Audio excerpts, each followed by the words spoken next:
Halley, Newton, and Hooke.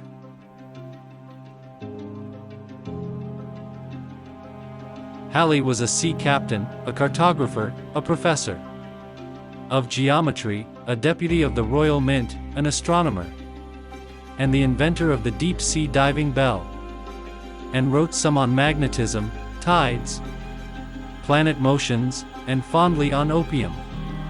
He invented the weather map and actuarial table ages, even proposed methods to work out the Earth's old age, its distance from the sun, even how to keep fresh fish.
But one thing he didn't do was to discover Halley's comet, for he merely noted that it was yet another return of it.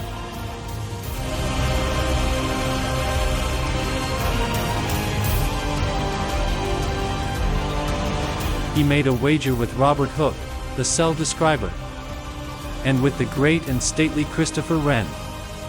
They bet upon why the planet's orbit were ellipses. Hooke, a known credit taker, claimed he'd solved the problem, but had to conceal it, so that others could yet know the satisfaction. Well, Halley became consumed with finding the answer, so he called upon the Lucasian mathematics professor. Isaac Newton was indeed brilliant beyond measure, but was solitary, joyless, paranoid, no pleasure.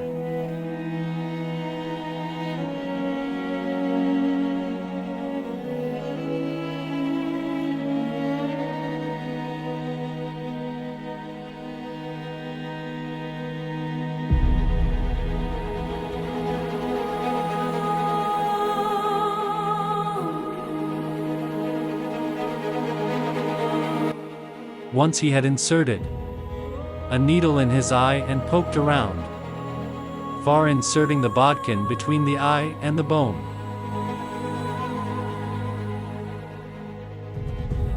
Another time, he'd stared at the sun for so very long that he had to spend many days in a darkened room. Frustrated by mathematics, Isaac invented the calculus, and then for 27 years kept it hidden from us. Likewise, he did the same with the understanding of light and spectroscopy, keeping it for 30 years in the dark.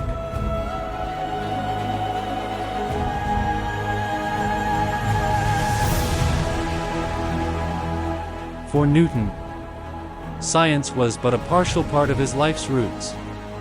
For much of his time was given to alchemy and religious pursuits. He was wholeheartedly devoted to the religion of Arianism.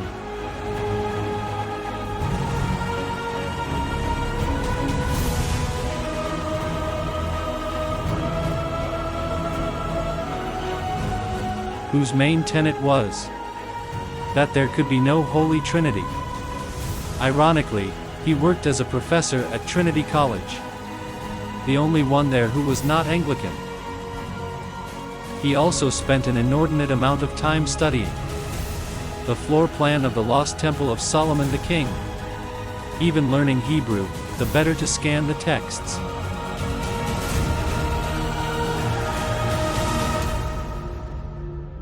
Another single-minded quest was to turn base metals into precious ones.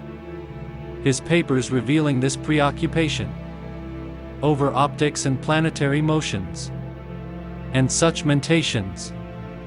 Well, Halley asked Newton what the curve would be if the planet's attraction toward the Sun was the reciprocal to the square of their distance from it. Newton promptly answered, of course, an ellipse. Not finding his calculations of it, Newton not only rewrote it, but retired for 2 years to produce his master work, the Philosophiae Naturalis Principia Mathematica. To Halley's horror, Newton refused to release the crucial third volume, without which the first two would make little sense. There had been a dispute between Newton and Hooke over the priority of the inverse square law in the book. That solved by Halley's diplomacy, the Royal Society had pulled out from the publication, failing financially. For, the year before, there had been a very costly flop, called The History of Fishes, so, Halley himself popped the funds for the publication out of his own pocket.